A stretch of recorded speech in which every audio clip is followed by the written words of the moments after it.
Hello friends, welcome to Career Pulse. Karnataka ಪರೀಕ್ಷಾ ಪ್ರಾಧಿಕಾರವು ಕೃಷಿ ಇಲಾಖೆಯಲ್ಲಿ ಖಾಲಿ ಇರುವ ವಿವಿಧ ಹುದ್ದೆಗಳ ನೇಮಕಾತಿಗಾಗಿ ಬೃಹತ್ ಅಧಿಸೂಚನೆಯನ್ನು ಮತ್ತೆ ಹೊರಡಿಸಿದೆ.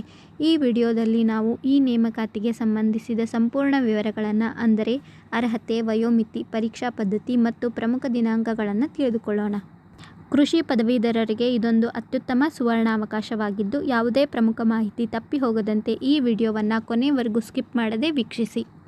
ಅಭ್ಯರ್ಥಿಗಳಲ್ಲಿ ಈ ಅಧಿಸೂಚನೆಯ ಕುರಿತು ಕೆಲವು ಗೊಂದಲಗಳಿರಬಹುದು. ಮೂಲತಃ ಈ ನೇಮಕಾತಿಯ ಪ್ರಕಟಣೆಯು ಏಪ್ರಿಲ್ 18ರಂದೇ ಪ್ರಕಟವಾಗಿತ್ತು. ಆದರೆ ಸರ್ಕಾರದ ಇತ್ತೀಚಿನ ಆದೇಶದನ್ವಯ ಪರಿಶಿಷ್ಟ ಜಾತಿ ಒಳ ಮೀಸಲಾತಿಯನ್ನು, ಅಂದರೆ ಇಂಟರ್ನಲ್ ರಿಸರ್ವೇಷನನ್ನು ಇದರಲ್ಲಿ ಕಡ್ಡಾಯವಾಗಿ ಅಳವಡಿಸಬೇಕಾಗಿ ಬಂದಿದ್ದರಿಂದ ಹಳೆಯ ಅಧಿಸೂಚನೆಯನ್ನು ಹಿಂಪಡೆಯಲಾಯಿತು. ತದನಂತರ ಎಲ್ಲ ನಿಯಮಗಳನ್ನು ಪರಿಷ್ಕರಿಸಿ ಮೇ 30, 2026ರಂದು ಈ ಅಧಿಸೂಚನೆಯನ್ನು ಅಧಿಕೃತವಾಗಿ ಬಿಡುಗಡೆ ಮಾಡಲಾಗಿದೆ. ಆದ್ದರಿಂದ ಇದು ಒಂದು ಸಂಪೂರ್ಣ ಹೊಸ ಪ್ರಕ್ರಿಯೆ ಆಗಿರುತ್ತದೆ. ಈ ನೇಮಕಾತಿ ಪ್ರಕ್ರಿಯೆಯ ಮೂಲಕ ಮುಖ್ಯವಾಗಿ 2 ಪ್ರಮುಖ ವೃಂದದ ಹುದ್ದೆಗಳನ್ನು ಭರ್ತಿ ಮಾಡಲಾಗುತ್ತದೆ. ಮೊದಲನೆಯದು ಗ್ರೂಪ್ ಬಿ ವೃಂದಕ್ಕೆ ಸೇರಿದ ಕೃಷಿ ಅಧಿಕಾರಿ, ಅಗ್ರಿಕಲ್ಚರಲ್ ಆಫೀಸರ್ (ಎಒ) ಹುದ್ದೆಗಳು. ಎರಡನೆಯದು ಗ್ರೂಪ್ ಸಿ ವೃಂದಕ್ಕೆ ಸೇರಿದ ಸಹಾಯಕ ಕೃಷಿ ಅಧಿಕಾರಿ, ಅಸಿಸ್ಟೆಂಟ್ ಅಗ್ರಿಕಲ್ಚರಲ್ ಆಫೀಸರ್ (ಎಎಒ) ಹುದ್ದೆಗಳು. ಈ 2 ಹುದ್ದೆಗಳು ಕೃಷಿ ಇಲಾಖೆಯಲ್ಲಿ ಅತ್ಯಂತ ಜವಾಬ್ದಾರಿಯುತ ಹಾಗೂ ಗೌರವಾನ್ವಿತ ಹುದ್ದೆಗಳಾಗಿದ್ದು, ರಾಜ್ಯದಾದ್ಯಂತ ಕೃಷಿ ಅಭಿವೃದ್ಧಿಯಲ್ಲಿ ಪ್ರಮುಖ ಪಾತ್ರ ವಹಿಸುತ್ತವೆ. ಖಾಲಿ ಇರುವ ಒಟ್ಟು ಹುದ್ದೆಗಳ ಸಂಖ್ಯೆಯನ್ನು ನೋಡುವುದಾದರೆ, ಈ ಬಾರಿ ಕೃಷಿ ಇಲಾಖೆಯಲ್ಲಿ ಭಾರೀ ಪ್ರಮಾಣದ ಹುದ್ದೆಗಳು ಲಭ್ಯವಿವೆ. ಇವುಗಳನ್ನು ಭೌಗೋಳಿಕ ವೃಂದಗಳ ಆಧಾರದ ಮೇಲೆ 2 ಭಾಗಗಳಾಗಿ ವಿಂಗಡಿಸಲಾಗಿದ್ದು, ಉಳಿಕೆ ಮೂಲ ವೃಂದ, ಅಂದರೆ ಹೈದರಾಬಾದ್ ಕರ್ನಾಟಕೇತರ, ಅಂದರೆ RPC ಭಾಗದಲ್ಲಿ ಒಟ್ಟು 672 ಹುದ್ದೆಗಳು ಖಾಲಿ ಇವೆ. ಇದರಲ್ಲಿ 2 ಹಿಂಬಾಕಿ ಹುದ್ದೆಗಳು. ಮತ್ತು ಅದೇ ರೀತಿ ಕಲ್ಯಾಣ ಕರ್ನಾಟಕ ವೃಂದಕ್ಕೆ KKR ಭಾಗಕ್ಕೆ ಒಟ್ಟು 273 ಹುದ್ದೆಗಳನ್ನು ಕಾಯ್ದಿರಿಸಲಾಗಿದೆ. ಒಟ್ಟಾರೆಯಾಗಿ ರಾಜ್ಯದಲ್ಲಿ 900ಕ್ಕೂ ಹೆಚ್ಚು ಹುದ್ದೆಗಳಿಗೆ ನೇಮಕಾತಿ ನಡೆಯುತ್ತಿದೆ. ಮೊದಲಿಗೆ ನಾವು RPC ಹುದ್ದೆಗಳ ವಿವರವಾದ ಹಂಚಿಕೆಯನ್ನು ಗಮನಿಸೋಣ.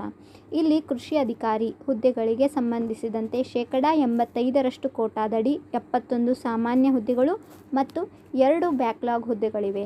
ಹಾಗೆಯೇ 15% ಕೋಟಾದಡಿ 13 ಹುದ್ದೆಗಳನ್ನು ನೀಡಲಾಗಿದೆ. ಇನ್ನು ಸಹಾಯಕ ಕೃಷಿ ಅಧಿಕಾರಿ (ಎಎಒ) ಹುದ್ದೆಗಳ ಸಂಖ್ಯೆ ಇಲ್ಲಿ ಅತ್ಯಂತ ಹೆಚ್ಚಾಗಿದ್ದು, 85% ಕೋಟಾದಡಿ 498 ಹುದ್ದೆಗಳು ಹಾಗೂ 15% ಕೋಟಾದಡಿಯಲ್ಲಿ 88 ಹುದ್ದೆಗಳನ್ನು ಭರ್ತಿ ಮಾಡಲಾಗುತ್ತಿದೆ.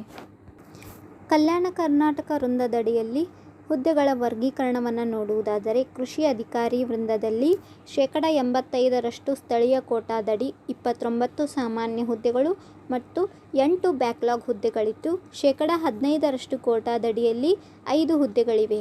ಸಹಾಯಕ ಕೃಷಿ ಅಧಿಕಾರಿ ವೃಂದದಲ್ಲಿ 85% ಕೋಟಾದಡಿಯಲ್ಲಿ 189 ಸಾಮಾನ್ಯ ಮತ್ತು 8 ಬ್ಯಾಕ್ಲಾಗ್ ಹುದ್ದೆಗಳಿದ್ದರೆ, 15% ಕೋಟಾದಡಿಯಲ್ಲಿ 34 ಹುದ್ದೆಗಳನ್ನು ನಿಗದಿಪಡಿಸಲಾಗಿದೆ. ಈ ಬಾರಿಯ ಹೊಸ ಅಧಿಸೂಚನೆಯ ಅತ್ಯಂತ ಪ್ರಮುಖ ಬದಲಾವಣೆ ಎಂದರೆ ಪರಿಶಿಷ್ಟ ಜಾತಿ ಒಳ ಮೀಸಲಾತಿ ನಿಯಮದ ಅನುಷ್ಠಾನ.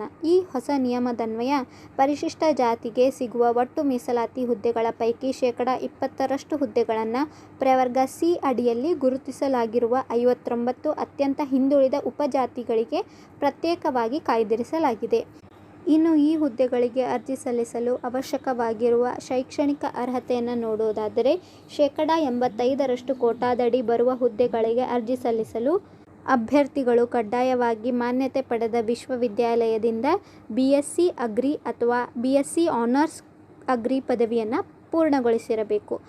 15% ಕೋಟಾದಡಿ ಬರುವ ಹುದ್ದೆಗಳಿಗೆ BTech ಆಹಾರ ವಿಜ್ಞಾನ, BSc ಕೃಷಿ ಮಾರುಕಟ್ಟೆ ಮತ್ತು BTech ಕೃಷಿ ಇಂಜಿನಿಯರಿಂಗ್ ಸೇರಿದಂತೆ ಭಾರತೀಯ ಕೃಷಿ ಅನುಸಂಧಾನ ಪರಿಷತ್ ICAR ಮಾನ್ಯತೆ ಪಡೆದ ಇತರೆ ಕೃಷಿ ಸಂಬಂಧಿತ ಪದವೀಧರರು ಸಹ ಅರ್ಹರಾಗಿರುತ್ತಾರೆ. ಅರ್ಜಿ ಸಲ್ಲಿಸಲು ನಿಗದಿಪಡಿಸಿದ ಕೊನೆಯ ದಿನಾಂಕದಂದು ಅಭ್ಯರ್ಥಿಗಳಿಗೆ ಕನಿಷ್ಠ 18 ವರ್ಷ ವಯಸ್ಸು ತುಂಬಿರಬೇಕು. ಗರಿಷ್ಠ ವಯೋಮಿತಿಯ ವಿವರಗಳು ಇಂತಿವೆ. ಸಾಮಾನ್ಯ ಅರ್ಹತೆ ಅಂದರೆ GM ಅಭ್ಯರ್ಥಿಗಳಿಗೆ 40 ವರ್ಷ, ಹಿಂದುಳಿದ ವರ್ಗಗಳಾದ 2A, 2B, 3A, 3B ಅಭ್ಯರ್ಥಿಗಳಿಗೆ 43 ವರ್ಷ ಹಾಗೂ ಪರಿಶಿಷ್ಟ ಜಾತಿ ಮತ್ತು ಪರಿಶಿಷ್ಟ ಪಂಗಡ ಹಾಗೂ ಪ್ರವರ್ಗ 1ರ ಅಭ್ಯರ್ಥಿಗಳಿಗೆ 45 ವರ್ಷಗಳ ಗರಿಷ್ಠ ವಯೋಮಿತಿಯನ್ನು ನಿಗದಿಪಡಿಸಲಾಗಿದೆ. ಸರ್ಕಾರವು ಈಗಾಗಲೇ ನೀಡಿರುವ 5 ವರ್ಷಗಳ ಸಾರ್ವತ್ರಿಕ ವಯೋಮಿತಿ ಸಡಿಲಿಕೆಯನ್ನು ಒಳಗೊಂಡೇ ಈ ಮಿತಿಯನ್ನು ಅಂತಿಮಗೊಳಿಸಲಾಗಿದೆ. ಆನ್ಲೈನ್ ಮುಖಾಂತರ ಅರ್ಜಿ ಸಲ್ಲಿಕೆ ಪ್ರಕ್ರಿಯೆಯು ಮೇ 30, 2026ರಿಂದಲೇ ಅಧಿಕೃತವಾಗಿ ಪ್ರಾರಂಭವಾಗಿದೆ. ಆನ್ಲೈನ್ ಅರ್ಜಿಗಳನ್ನು ಸಲ್ಲಿಸಲು ಜೂನ್ 20, 2026 ಕೊನೆಯ ದಿನಾಂಕವಾಗಿರುತ್ತದೆ. ಒಂದು ವೇಳೆ ಅರ್ಜಿಯನ್ನು ಜೂನ್ 20ರೊಳಗೆ ಸಲ್ಲಿಸಿ ತಾಂತ್ರಿಕ ಕಾರಣಗಳಿಂದ ಶುಲ್ಕ ಪಾವತಿ ಬಾಕಿ ಉಳಿದಿದ್ದರೆ ಅಂತಹ ಅಭ್ಯರ್ಥಿಗಳಿಗೆ ಪರೀಕ್ಷಾ ಶುಲ್ಕವನ್ನು ಪಾವತಿಸಲು ಜೂನ್ 22, 2026ರವರೆಗೆ ಹೆಚ್ಚುವರಿ ಸಮಯಾವಕಾಶವನ್ನು ನೀಡಲಾಗಿದೆ. ಈ ಹುದ್ದೆಗಳಿಗೆ ಅರ್ಜಿ ಸಲ್ಲಿಸಲು ಇಚ್ಛಿಸುವ ಅರ್ಹ ಹಾಗೂ ಆಸಕ್ತ ಅಭ್ಯರ್ಥಿಗಳು ಕೇವಲ ಆನ್ಲೈನ್ ಮುಖಾಂತರ ಮಾತ್ರವೇ ಅರ್ಜಿಗಳನ್ನು ಸಲ್ಲಿಸಲು ಅವಕಾಶವಿರುತ್ತದೆ. ಕರ್ನಾಟಕ ಪರೀಕ್ಷಾ ಪ್ರಾಧಿಕಾರದ ಅಧಿಕೃತ ವೆಬ್ಸೈಟ್ ವಿಳಾಸವಾದ cet.online.karnataka.government.in ನಲ್ಲಿ ಭೇಟಿ ನೀಡಿ ತಮ್ಮ ಅರ್ಜಿಯನ್ನು ಸಲ್ಲಿಸಬೇಕಾಗಿರುತ್ತದೆ. ನೇಮಕಾತಿಯ ಅರ್ಜಿ ಶುಲ್ಕದ ವಿವರಗಳು ಇಂತಿವೆ. ಸಾಮಾನ್ಯ ಅರ್ಹತೆ ಮತ್ತು ಹಿಂದುಳಿದ ವರ್ಗಗಳಿಗೆ ಸೇರಿದ ಅಭ್ಯರ್ಥಿಗಳಿಗೆ ಒಟ್ಟು ₹750 ಶುಲ್ಕವಿರುತ್ತದೆ. ಪರಿಶಿಷ್ಟ ಜಾತಿ, ಪರಿಶಿಷ್ಟ ಪಂಗಡ, ಪ್ರವರ್ಗ 1, ಮಾಜಿ ಸೈನಿಕ ಹಾಗೂ ತೃತೀಯ ಲಿಂಗಿ ಅಭ್ಯರ್ಥಿಗಳಿಗೆ ₹500 ಶುಲ್ಕ ನಿಗದಿಪಡಿಸಲಾಗಿದೆ. ಇನ್ನು ವಿಶೇಷಚೇತನ PH ಅಭ್ಯರ್ಥಿಗಳಿಗೆ ಯಾವುದೇ ಪರೀಕ್ಷಾ ಶುಲ್ಕ ಇರುವುದಿಲ್ಲ. ಅವರು ಕೇವಲ ₹250 ಪ್ರೊಸೆಸಿಂಗ್ ಫೀಸನ್ನು ಮಾತ್ರ ಪಾವತಿಸಬೇಕು. ಇನ್ನು ಅಭ್ಯರ್ಥಿಗಳ ಅನುಕೂಲಕ್ಕಾಗಿ ಕರ್ನಾಟಕ ಪರೀಕ್ಷಾ ಪ್ರಾಧಿಕಾರವು ಈ ಬಾರಿ ಒಂದು ವಿಶೇಷ ಸೌಲಭ್ಯ ನೀಡಿದೆ. ಅರ್ಹ ಅಭ್ಯರ್ಥಿಗಳು 85% ಮತ್ತು 15% ಎರಡೂ ಕೋಟಾದ ಹುದ್ದೆಗಳಿಗೆ ಒಂದೇ ಸಾಮಾನ್ಯ ಆನ್ಲೈನ್ ಅರ್ಜಿ ಮೂಲಕ ಅಪ್ಲೈ ಮಾಡಬಹುದು. ಅದಕ್ಕಾಗಿ ಪ್ರತ್ಯೇಕ ಅರ್ಜಿಗಳ ಅಗತ್ಯ ಇರುವುದಿಲ್ಲ. ಆದರೆ ಮೂಲ ಹುದ್ದೆಯ ಹೊರತಾಗಿ ಹೆಚ್ಚುವರಿಯಾಗಿ ಆಯ್ಕೆ ಮಾಡುವ ಪ್ರತಿಯೊಂದು ವೃಂದದ ಹುದ್ದೆಗಳಿಗೂ ಅಭ್ಯರ್ಥಿಗಳು ತಲಾ ₹100 ಹೆಚ್ಚುವರಿ ಶುಲ್ಕವನ್ನು ಪಾವತಿಸಬೇಕಾಗುತ್ತದೆ. ಈಗಾಗಲೇ ಈ ಹಿಂದೆ ಅರ್ಜಿ ಸಲ್ಲಿಸಿರುವ ಅಭ್ಯರ್ಥಿಗಳಿಗೆ ಇಲಾಖೆ ಒಂದು ಅತ್ಯಂತ ಪ್ರಮುಖವಾದ ಸ್ಪಷ್ಟನೆ ನೀಡಿದೆ. ದಿನಾಂಕ 18/4/2026ರ ಹಳೆ ಅಧಿಸೂಚನೆ ಪ್ರಕಾರ ಯಾರೆಲ್ಲ ಈಗಾಗಲೇ ಆನ್ಲೈನ್ ಮೂಲಕ ಯಶಸ್ವಿಯಾಗಿ ಅರ್ಜಿ ಸಲ್ಲಿಸಿ ಶುಲ್ಕ ಪಾವತಿ ಮಾಡಿದ್ದೀರೋ ಅಂತಹ ಅಭ್ಯರ್ಥಿಗಳು ಮತ್ತೊಮ್ಮೆ ಅರ್ಜಿ ಸಲ್ಲಿಸುವ ಅಥವಾ ಶುಲ್ಕ ಪಾವತಿಸುವ ಯಾವುದೇ ಅಗತ್ಯವಿಲ್ಲ. ನಿಮ್ಮ ಹಳೆಯ ಅರ್ಜಿಯನ್ನೇ ಇಲಾಖೆ ಮಾನ್ಯ ಮಾಡುತ್ತದೆ. ಆದರೆ ಇಲ್ಲೊಂದು ಸುವರ್ಣಾವಕಾಶವಿದೆ. ಒಂದು ವೇಳೆ ನೀವು ಅದೇ ಪಠ್ಯಕ್ರಮ ಮತ್ತು ಒಂದೇ ಪರೀಕ್ಷೆ ಇರುವ ಯಾವುದಾದರೂ ಹೆಚ್ಚುವರಿ ಹುದ್ದೆಗೆ ಅರ್ಜಿ ಸಲ್ಲಿಸಲು ಬಯಸಿದರೆ ಹೊಸದಾಗಿ ಪೂರ್ತಿ ಶುಲ್ಕ ಕಟ್ಟಬೇಕಾಗಿಲ್ಲ. ಪ್ರತಿ ಹೆಚ್ಚುವರಿ ಹುದ್ದೆಗೆ ಕೇವಲ ₹100 ಅರ್ಜಿ ಶುಲ್ಕ ಪಾವತಿಸಿ ನೀವು ಆ ಹುದ್ದೆಯನ್ನು ಆಯ್ಕೆ ಮಾಡಿಕೊಳ್ಳಬಹುದು. ನೀವು ಬರೆಯುವ ಒಂದೇ ಪರೀಕ್ಷೆಯ ಅಂಕಗಳನ್ನು ನೀವು ಆಯ್ಕೆ ಮಾಡಿಕೊಳ್ಳುವ ಎಲ್ಲ ಹೆಚ್ಚುವರಿ ಹುದ್ದೆಗಳಿಗೂ ಪರಿಗಣಿಸಲಾಗುತ್ತೆ. ಹಾಗಾಗಿ ಹಳೆಯ ಅಭ್ಯರ್ಥಿಗಳು ಯಾವುದೇ ಆತಂಕ ಪಡುವ ಅಗತ್ಯವಿರುವುದಿಲ್ಲ.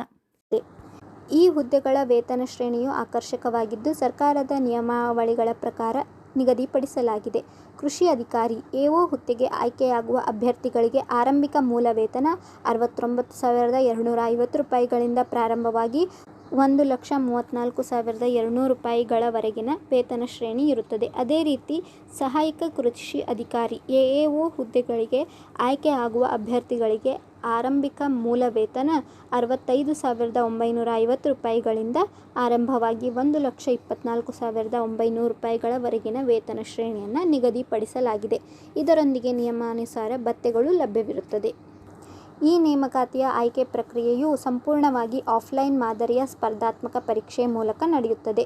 ಅಭ್ಯರ್ಥಿಗಳಿಗೆ OMR ಶೀಟ್ಗಳನ್ನು ನೀಡಲಾಗುತ್ತಿದ್ದು ಅದರಲ್ಲಿ ನಿಗದಿಪಡಿಸಿದ ವೃತ್ತಗಳನ್ನು ಭರ್ತಿ ಮಾಡಬೇಕಾಗುತ್ತದೆ. ಪರೀಕ್ಷಾ ಕೇಂದ್ರಕ್ಕೆ ಪ್ರವೇಶಿಸುವಾಗ ಅಭ್ಯರ್ಥಿಗಳು ತಮ್ಮ ಪ್ರವೇಶ ಪತ್ರದೊಂದಿಗೆ ಕಡ್ಡಾಯವಾಗಿ ಮೂಲ ಗುರುತಿನ ಚೀಟಿ ಅಂದರೆ ID ಪ್ರೂಫನ್ನು ಅಂದರೆ ಆಧಾರ್ ಕಾರ್ಡ್, ಮತದಾರರ ಚೀಟಿ, ಗುರುತಿನ ಚೀಟಿ ಅಥವಾ ಚಾಲನಾ ಪರವಾನಗಿ ಪತ್ರವನ್ನು ತರಬೇಕಾಗುತ್ತದೆ. ಯಾವ ಅಭ್ಯರ್ಥಿಗಳು ತಮ್ಮ SSLC ಅಥವಾ PUC ಶಿಕ್ಷಣದಲ್ಲಿ ಕಡ್ಡಾಯವಾಗಿ ಕನ್ನಡ ಭಾಷೆಯನ್ನು ಒಂದು ವಿಷಯವಾಗಿ ವ್ಯಾಸಂಗ ಮಾಡಿರುವುದಿಲ್ಲವೋ ಅಂತಹ ಅಭ್ಯರ್ಥಿಗಳಿಗೆ 150 ಅಂಕಗಳ ಕಡ್ಡಾಯ ಕನ್ನಡ ಭಾಷಾ ಪರೀಕ್ಷೆಯನ್ನು ನಡೆಸಲಾಗುತ್ತದೆ. ಅಂತಹ ಪರೀಕ್ಷೆಯಲ್ಲಿ ಅಭ್ಯರ್ಥಿಗಳು ಅರ್ಹತೆ ಪಡೆಯಲು ಕನಿಷ್ಠ 50 ಅಂಕಗಳನ್ನು ಗಳಿಸುವುದು ಕಡ್ಡಾಯವಾಗಿದೆ. ಒಂದು ವೇಳೆ ಈ ಭಾಷಾ ಪರೀಕ್ಷೆಯಲ್ಲಿ ಅರ್ಹತೆ ಪಡೆಯದಿದ್ದರೆ ಅಂತಹ ಅಭ್ಯರ್ಥಿಗಳ ಮುಖ್ಯ ಸ್ಪರ್ಧಾತ್ಮಕ ಪರೀಕ್ಷೆಯ ಪತ್ರಿಕೆಗಳನ್ನು ಮೌಲ್ಯಮಾಪನ ಮಾಡುವುದಿಲ್ಲ. ಮೇನ್ ಎಕ್ಸಾಮ್ ಒಟ್ಟು 2 ಪತ್ರಿಕೆಗಳನ್ನು ಒಳಗೊಂಡಿರುತ್ತದೆ. ಪೇಪರ್ 1 ಸಾಮಾನ್ಯ ಪತ್ರಿಕೆಯಾಗಿದ್ದು ಇದು ಇತಿಹಾಸ, ಸಂವಿಧಾನ ಮತ್ತು ಸಾಮಾನ್ಯ ಜ್ಞಾನದಂತಹ ವಿಷಯಗಳನ್ನು ಒಳಗೊಂಡಿರುತ್ತದೆ. ಇದು ಒಟ್ಟು 300 ಅಂಕಗಳಿಗೆ ಇದ್ದು 2 ಗಂಟೆಗಳ ಕಾಲಾವಕಾಶ ಇರುತ್ತದೆ. ಪತ್ರಿಕೆ 2 ಇದು ಅಭ್ಯರ್ಥಿಯ ಕೃಷಿ ವಿಷಯಕ್ಕೆ ಸಂಬಂಧಿಸಿದ ನಿರ್ದಿಷ್ಟ ಪತ್ರಿಕೆಯಾಗಿದ್ದು ಇದು ಕೂಡ 300 ಅಂಕಗಳಿಗೆ 2 ಗಂಟೆಗಳ ಕಾಲಾವಧಿಯಲ್ಲಿ ನಡೆಯುತ್ತದೆ. ಒಟ್ಟು 600 ಅಂಕಗಳ ಆಧಾರದ ಮೇಲೆ ಮೆರಿಟ್ ಪಟ್ಟಿಯನ್ನು ಸಿದ್ಧಪಡಿಸಲಾಗುತ್ತದೆ. ಅರ್ಹತಾ ಮಾನದಂಡಗಳ ಪ್ರಕಾರ ಅಭ್ಯರ್ಥಿಗಳು ಕೇವಲ ಸ್ಪರ್ಧಾತ್ಮಕ ಪರೀಕ್ಷೆ ಬರೆದರೆ ಸಾಲದು, ಅದರಲ್ಲಿ ಕನಿಷ್ಠ ಅರ್ಹತಾ ಅಂಕಗಳನ್ನು ಗಳಿಸಲೇಬೇಕು. ಈ ಮುಖ್ಯ ಸ್ಪರ್ಧಾತ್ಮಕ ಪರೀಕ್ಷೆಯ ಎರಡೂ ಪತ್ರಿಕೆಗಳ ಒಟ್ಟು ಅಂಕಗಳಲ್ಲಿ ಅಭ್ಯರ್ಥಿಗಳು ಕಡ್ಡಾಯವಾಗಿ ಕನಿಷ್ಠ ಶೇಕಡಾ 35ರಷ್ಟು ಅಂಕಗಳನ್ನು ಗಳಿಸಲೇಬೇಕು. ಯಾವುದೇ ಅಭ್ಯರ್ಥಿಯು ಒಟ್ಟಾರೆ ಗಳಿಕೆಯಲ್ಲಿ ಶೇಕಡಾ 35ಕ್ಕಿಂತ ಕಡಿಮೆ ಅಂಕಗಳನ್ನು ಪಡೆದರೆ ಅವರು ಮುಂದಿನ ಆಯ್ಕೆ ಪ್ರಕ್ರಿಯೆಗೆ ಅರ್ಹತೆಯನ್ನು ಕಳೆದುಕೊಳ್ಳುತ್ತಾರೆ. ಈ ಸ್ಪರ್ಧಾತ್ಮಕ ಪರೀಕ್ಷೆಯಲ್ಲಿ ನೆಗೆಟಿವ್ ಮಾರ್ಕಿಂಗ್ ವ್ಯವಸ್ಥೆ ಜಾರಿಯಲ್ಲಿರುತ್ತದೆ ಎಂಬುದನ್ನು ಅಭ್ಯರ್ಥಿಗಳು ನೆನಪಿನಲ್ಲಿಟ್ಟುಕೊಳ್ಳಬೇಕು. ಅಭ್ಯರ್ಥಿಯು ನೀಡುವ ಯಾವುದೇ ಒಂದು ತಪ್ಪು ಉತ್ತರಕ್ಕೂ ಆಯಾ ಪ್ರಶ್ನೆಗೆ ನಿಗದಿಪಡಿಸಿದ ಒಟ್ಟು ಅಂಕದ 1/4 ಭಾಗದಷ್ಟು ಅಂಕಗಳನ್ನು ಅಂದರೆ 0.75 ಅಂಕಗಳನ್ನು ಒಟ್ಟು ಗಳಿಕೆಯಿಂದ ಕಳೆಯಲಾಗುತ್ತದೆ. ಆದ್ದರಿಂದ ಅಭ್ಯರ್ಥಿಗಳು ಉತ್ತರಿಸುವಾಗ ಅತ್ಯಂತ ಜಾಗರೂಕರಾಗಿರಬೇಕು ಮತ್ತು ಖಚಿತತೆಯಿಂದ ನಿರ್ಧಾರವನ್ನು ಕೈಗೊಳ್ಳಬೇಕು. ಪರೀಕ್ಷಾ ಅಕ್ರಮಗಳನ್ನು ತಡೆಯಲು ಕೆಇಎ ಈ ಬಾರಿ OMR ಶೀಟ್ನಲ್ಲಿ 5ನೇ ಆಯ್ಕೆಯ ಹೊಸ ನಿಯಮವನ್ನು ಜಾರಿಗೆ ತಂದಿದೆ. ಅಭ್ಯರ್ಥಿಯು ಯಾವುದೇ ಪ್ರಶ್ನೆಗೆ ಉತ್ತರ ಗೊತ್ತಿಲ್ಲದಿದ್ದರೆ ಅಥವಾ ಆ ಪ್ರಶ್ನೆಯನ್ನು ಉತ್ತರಿಸದೇ ಬಿಡಲು ಬಯಸಿದರೆ ಅಂತಹ ಸಂದರ್ಭದಲ್ಲಿ 5ನೇ ವೃತ್ತವನ್ನು ಕಡ್ಡಾಯವಾಗಿ ಶೇಡ್ ಮಾಡಬೇಕಾಗುತ್ತದೆ. ಒಂದು ವೇಳೆ ಯಾವುದೇ ವೃತ್ತವನ್ನು ಶೇಡ್ ಮಾಡದೆ ಖಾಲಿ ಬಿಟ್ಟರೆ ಆ ಪ್ರಶ್ನೆಗೂ ಸಹ 0.75 ನೆಗೆಟಿವ್ ಅಂಕಗಳನ್ನು ಕಡಿತಗೊಳಿಸಲಾಗುತ್ತದೆ. ಈ ಪ್ರಕ್ರಿಯೆಗಾಗಿ ಕೊನೆಯಲ್ಲಿ 5 ನಿಮಿಷ ಹೆಚ್ಚುವರಿ ಸಮಯವನ್ನು ನೀಡಲಾಗುತ್ತದೆ. ಕಲ್ಯಾಣ ಕರ್ನಾಟಕ ವೃಂದದ ಹುದ್ದೆಗಳಿಗೆ ಪರೀಕ್ಷಾ ದಿನಾಂಕವನ್ನು ಈಗಾಗಲೇ ಪ್ರಕಟಿಸಲಾಗಿದೆ. ಈ ವೃಂದದ ಹುದ್ದೆಗಳಿಗೆ ಜುಲೈ 25, 2026ರಂದು ಸ್ಪರ್ಧಾತ್ಮಕ ಪರೀಕ್ಷೆಗಳು ನಡೆಯಲಿವೆ. ವೇಳಾಪಟ್ಟಿಯ ಪ್ರಕಾರ ಪೂರ್ವಾಹ್ನ ಅಂದರೆ ಬೆಳಗ್ಗೆ 10:30ರಿಂದ ಮಧ್ಯಾಹ್ನ 12:30ರವರೆಗೆ ಪತ್ರಿಕೆ 1 ಸಾಮಾನ್ಯ ಪರೀಕ್ಷೆ ನಡೆಯಲಿದ್ದು, ಮಧ್ಯಾಹ್ನ 2:30ರಿಂದ ಸಂಜೆ 4:30ರವರೆಗೆ ಪೇಪರ್ 2ದ ಕೃಷಿ ವಿಷಯದ ನಿರ್ದಿಷ್ಟ ಪರೀಕ್ಷೆಯು ನಡೆಯಲಿದೆ. ಇನ್ನು ಉಳಿಕೆ ಮೂಲ ವೃಂದ RPC ಹುದ್ದೆಗಳಿಗೆ ಜುಲೈ 26ರಂದು ಪರೀಕ್ಷೆಗಳನ್ನು ನಿಗದಿಪಡಿಸಲಾಗಿದೆ. ಇದರ ವೇಳಾಪಟ್ಟಿಯೂ ಸಹ KKR ವೃಂದದಂತೆಯೇ ಇರಲಿದ್ದು, ಬೆಳಗ್ಗೆ 10:30ರಿಂದ ಮಧ್ಯಾಹ್ನ 12:30ರವರೆಗೆ ಪೇಪರ್ 1, ಮಧ್ಯಾಹ್ನ 2:30ರಿಂದ ಸಂಜೆ 4:30ರವರೆಗೆ ಪೇಪರ್ 2 ಪರೀಕ್ಷೆಗಳು ನಡೆಯಲಿವೆ. ಅರ್ಜಿ ಸಲ್ಲಿಸುವ ಸಂದರ್ಭದಲ್ಲಿ ಅಭ್ಯರ್ಥಿಗಳು ಹೊಂದಿರಬೇಕಾದ ದಾಖಲಾತಿಗಳ ಕುರಿತು ಕಟ್ಟುನಿಟ್ಟಿನ ನಿಯಮಗಳಿವೆ. ನಿಮ್ಮ ಶೈಕ್ಷಣಿಕ ಅಂಕಪಟ್ಟಿಗಳೊಂದಿಗೆ ನೀವು ಕ್ಲೇಮ್ ಮಾಡುವ ಜಾತಿ ಮತ್ತು ಆದಾಯ ಪ್ರಮಾಣಪತ್ರ, ಗ್ರಾಮೀಣ ಅಭ್ಯರ್ಥಿ ಪ್ರಮಾಣಪತ್ರ, ಕನ್ನಡ ಮಾಧ್ಯಮ ಪ್ರಮಾಣಪತ್ರ ಅಥವಾ ಕಲ್ಯಾಣ ಕರ್ನಾಟಕದ ಲೇಖನ 371J ಪ್ರಮಾಣಪತ್ರ. ಆನ್ಲೈನ್ ಅರ್ಜಿ ಸಲ್ಲಿಸುವಾಗ ನಿಗದಿಪಡಿಸಿದ ಕೊನೆಯ ದಿನಾಂಕವಾದ ಜೂನ್ 20, 2026ರೊಳಗೆ ಸಕ್ಷಮ ಪ್ರಾಧಿಕಾರದಿಂದ ವಿತರಿಸಲ್ಪಟ್ಟಿರಬೇಕು ಮತ್ತು ಅವು ಚಾಲ್ತಿಯಲ್ಲಿರಬೇಕು. ಅಂತಿಮವಾಗಿ ಹುದ್ದೆಗೆ ಆಯ್ಕೆಯಾಗುವ ಅಭ್ಯರ್ಥಿಗಳು ಸರ್ಕಾರದ ನಿಯಮಾವಳಿಗಳ ಪ್ರಕಾರ ಕಡ್ಡಾಯವಾಗಿ 2 ವರ್ಷಗಳ ಕಾಲ ಕಾಯಂ ಪೂರ್ವ ಅಂದರೆ ಪ್ರೊಬೇಷನರಿ ಪೀರಿಯಡ್ನಲ್ಲಿ ಇರಬೇಕಾಗುತ್ತದೆ. ಈ ಅವಧಿಯಲ್ಲಿ ಅವರ ಸೇವೆ ಮತ್ತು ನಡವಳಿಕೆಯನ್ನು ಪರಿಶೀಲಿಸಿ ಸೇವೆಯನ್ನು ಖಾಯಂಗೊಳಿಸಲಾಗುತ್ತದೆ.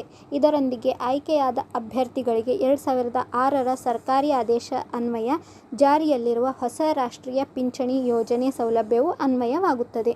ಫ್ರೆಂಡ್ಸ್, ಇದಾಗಿತ್ತು ಕರ್ನಾಟಕ ಪರೀಕ್ಷಾ ಪ್ರಾಧಿಕಾರವು ಹೊರಡಿಸಿರುವ ಕೃಷಿ ಇಲಾಖೆಯ ನೇಮಕಾತಿಯ ಸಂಪೂರ್ಣ ಹಾಗೂ ವಿಸ್ತೃತ ಮಾಹಿತಿ. ಈ ಮಾಹಿತಿ ನಿಮಗೆ ಇಷ್ಟವಾಗಿದ್ದರೆ ಈ ವಿಡಿಯೋಗೆ ಒಂದು ಲೈಕ್ ಮಾಡಿ ಹಾಗೂ ನಿಮ್ಮ ಫ್ರೆಂಡ್ಸ್ ಜೊತೆಗೆ ಶೇರ್ ಮಾಡಿ.